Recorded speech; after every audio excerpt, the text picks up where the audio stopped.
देख शिरोज, मजीद तेरी और ड्रामेबाजी नहीं चलनी। 2 दिन में किराया दे या फिर घर खाली कर। देखें, पैसे होते तो मैं आपका किराया जरूर दे देता।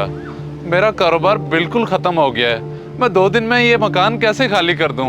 आप खुद ही बताएं, मैं बच्चों को लेके कहाँ जाऊंगा? खाना खाते हो ना, कपड़े भी पहनते होगे, सिर्फ किराया देने के लिए तुम्हारे पास पैसे नहीं है।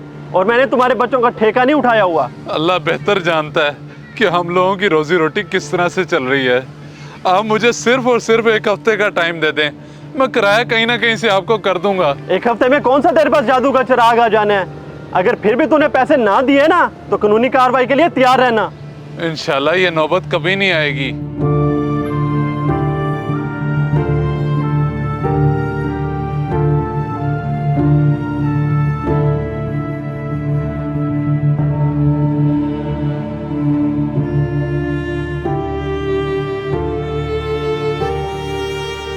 आ गए फिर से बेइज्जती करवा के।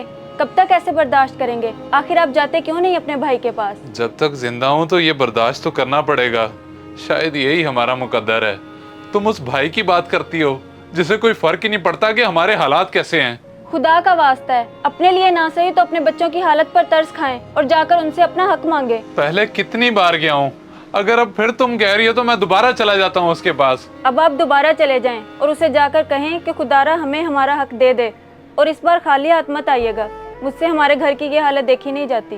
अच्छा, तुम परेशान ना हो, अल्लाह उसके दिल में रहम डालेगा, वरना वो तो दौलत के नशे में बेहिस हो गया है।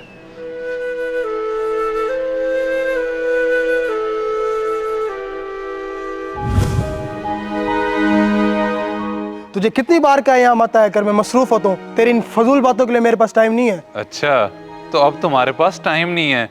वो वक्त भूल गए जब तुम मेरे पास आए थे? शरोज भाई, एक बड़ी अच्छी स्कीम मेरे हाथ लगी है जिससे हम दोनों भाई दिनों में अमीर हो जाएंगे। अमीर हो जाएंगे? नहीं नहीं भाई, मुझे अमीर नहीं होना। मेरा गुजारा अल्हम्दुलिल्लाह से बहुत अच्छा हो रहा है और ये अमीर होने वाली स्कीमें हमेशा फ्रॉड होती हैं। फ्रॉड वाली बात ही नहीं है। मेरा एक काबिल एतमाद दोस्त भी यही काम कर रहा है। नुकसान का तो सवाल ही नहीं पैदा होता। मैं चाहता हूँ कि मेरा भाई भी मेरे साथ तरक्की करे।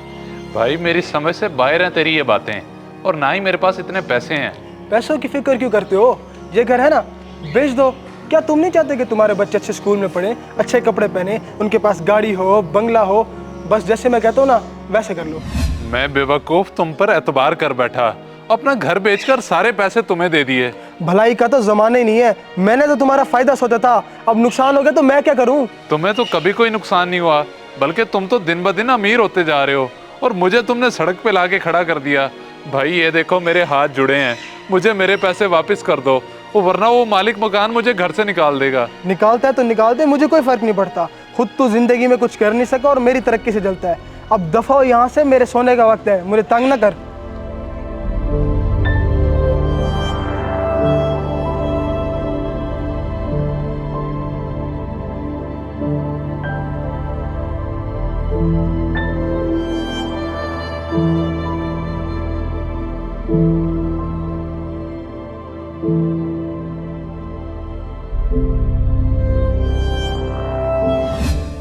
सर आपके घर में आग लग गई है। क्या बकवास कर रहे हो तुम? सर मैं सच कह रहा हूँ, आपके बीवी बच्चे भी आग की लपेट में आ गए हैं। ओह खुदा, ये क्या हो गया?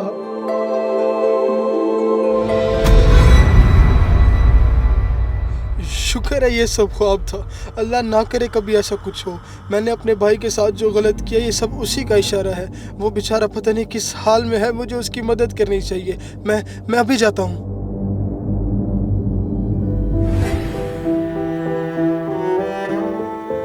अब सर पकड़ने से कुछ नहीं होना। हमारे इन हालात का जिम्मेदार आपका भाई है। अब तुम क्या चाहती हो, मैं जाके उसका सर फाड़ दूं? अम्मी खाना दे, सुबह से भूख लग रही है। कहाँ से दूं तुम्हें खाना? घर में कुछ नहीं है। ये बैठा तुम्हारा बाप, इसी से मांगो। अब्बू कुछ खाने को लाए, कसम से बहुत भूख लगी है।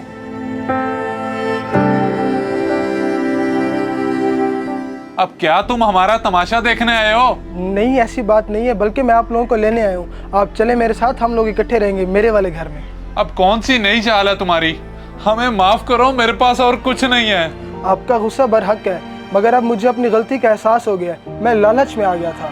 आपके दिए हुए पैसों से मुझे बहुत फ़ायदा और मैंने बहुत तरक्की कर ली, बल्कि वो सब आपका ही है। बस खुदा के लिए मुझे माफ़ कर दें। शुक्र है तुम्हें एहसास तो हो गया। अगर ये सब सच है तो मैं तुम्हें माफ करता हूँ।